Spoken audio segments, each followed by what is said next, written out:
Hi everybody, thank you so much for joining me here in LiveFit Kitchen. I am assisted today by Willow because today we are going to learn how to bake a chicken. And Willow really loves chicken, so she wanted to be here, she told me so. Now the thing about baking chicken is some of us don't learn how to do it when we're growing up at home. And I was one of those people, and I didn't learn how to bake a chicken until I was 35. Now, I'm still 35 and I'm awesome at it. I love baked chicken. I'm baking at least one a week. It's fantastic. And this recipe is friendly to every phase of our nutrition plan. So I just wanted to walk you through it. So if you, like me, are a little intimidated by the idea of baking a chicken, you can find out just how easy this really is. All you need is a chicken, an onion, and some herbs and spices, and you can use anything you want. So for today's recipe, I'm using salt and pepper, and I'm going to use a little cumin and some cayenne pepper. Garlic powder works awesome on this recipe too. So here's what we're going to do. We're going to start with our chicken. Comes usually in a bag. The only thing that I've done before we started filming here was I cut a little hole in the top of the bag and drained the pink chicken juice out of the bag because it kind of makes a mess sometimes when you open it up. So you're going to cut the top off the bag so that you can free the chicken. And you've got to do just a little bit of prep before the chicken goes towards the oven. So pull your chicken out. And usually there's some kind of pad, and this one stayed in the bottom of the bag there, kind of like you get under meat, you know, that absorbs some of the juices. So toss the bag, and then you have to deal with the chicken. Not everybody loves this part, but if you're a little squeamish, don't worry, you'll get over it. You have to open the chicken up and take out all the parts that you're not going to eat. Usually they're already loose in there. Sometimes they're even in their own little bag, and you can just pull it out. This one, the parts are not in a little baggie. So you actually have to reach in with your fingers and pull them out. So this is basically all of the chicken's organs. Willow's down there licking her lips because she can smell it. So make sure you get everything. Hopefully the bottom of your chicken will open up so you can see in there and make sure you get all of it. Sometimes they hide some bits up by the neck as well. So it's worth opening the neck up. Just have a little look in there and make sure that, you know, there's nothing that you want to throw away. So then take all your bits, you're going to toss those or feed them to the dog, and then you need to wash your chicken just under cool water in the sink. So I'm going to step off camera and do that now, and I'll be right back. And I'm back, and so is Willow because she follows me. So one thing I did want to mention about washing the chicken is make sure that if you have other, yes, I know you'd like some, sweetheart. If you have other things on the sink that are clean and that you are going to be eating from and don't want to have to wipe down again, just put, you know, a dish towel or something over those, because sometimes when you're washing the chicken, some of the water can spray around and you don't want little drops of chicken juice on your nice clean utensils that you're then going to eat with hours later. A little bit of a food biohazard there. So wash your chicken on the outside and the inside.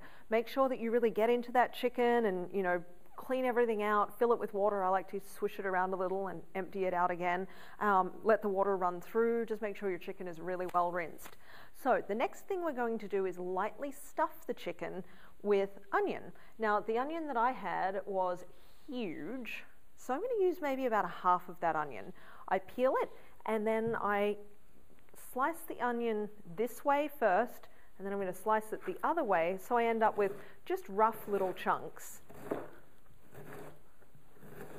And we're only going to really lightly stuff the chicken, and we're just doing it for the flavor.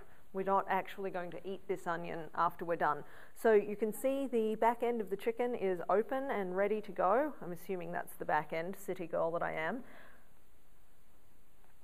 And you're just going to drop that onion in there.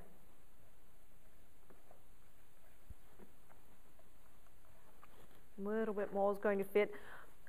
I only just lightly stuff it. I don't actually cram it in there because you don't want too much in there.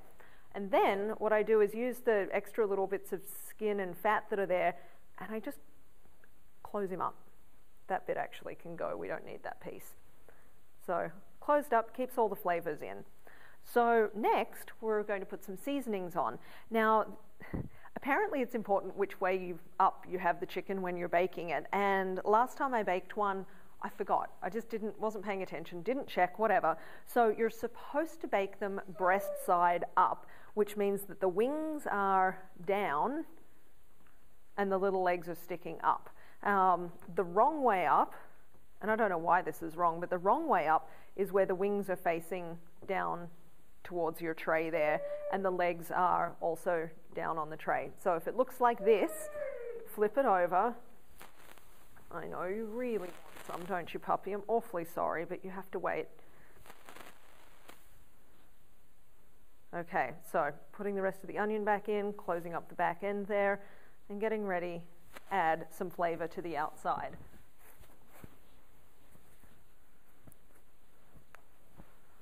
Okay, so I'm starting with a little bit of salt, sea salt from Trader Joe's, just a nice little sprinkle,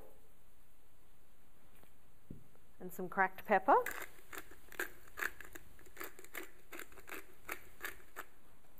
And as I said earlier, I'm using cayenne pepper today. If you're not into spicy, then this is not your best choice, but just a light little sprinkle.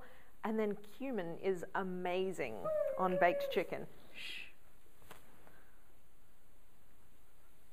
So this will just taste so good.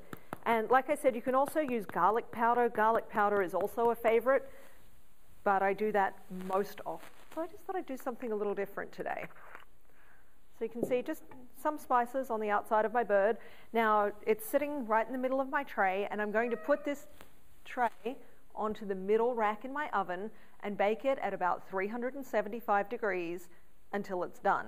Now, I do recommend that you use a food thermometer to make sure that it's done all the way through. If you don't have one and you don't want to own one, then you can also stick the bird, and if the juices that flow out are completely 100% clear, then it's ready to be taken out and eaten. If the juices are still a little pink or a little brown, that means the bird's not ready yet and it needs to go back in. But a food thermometer will tell you right away, because it should be 180 degrees on the inside if it's done. So I usually test in two different places. I test right down deep in the middle of the breast, and then I also check the thigh, and sometimes you just pick the little leg up and poke the thermometer into the thigh to test that. Make sure when you are testing the temperature that you're not too close to the pan, because of course the heat of the pan might throw off your thermometer a little bit. You want to be just right deep in the meat of the chicken. So when it hits 180 and the juices are running clear, it is perfect and ready to eat. Pull it out of the oven, and I like to put some foil over mine and just tent it and let it rest for 5 minutes or so. Just let the juices be in the meat and kind of let it rest after you finish cooking it. And then the very first thing I do is take the skin off so that I am not tempted to eat it, and throw that away. Get rid of the skin. You're not eating that part, but you are eating the rest of it. Now, you might choose to sit down and eat it right away, or maybe it's something that you have that you're going to keep in the fridge just for quick and easy lunches and dinners. If that's the case, let it cool a little longer and then take all of the meat off the bird while it's still warm. It's a whole lot easier to strip a chicken when it's warm than after it's cooled down. So if you just do it right away, have your Tupperware there ready to go, put all the light meat on one side and the dark meat on the other, so it's going to be really easy to portion on your plan. And there you have it, baked chicken. Now, a bird of this size, this is about 4 pounds. This will take a little over an hour in my oven. I use a gas oven that's got pretty even heat.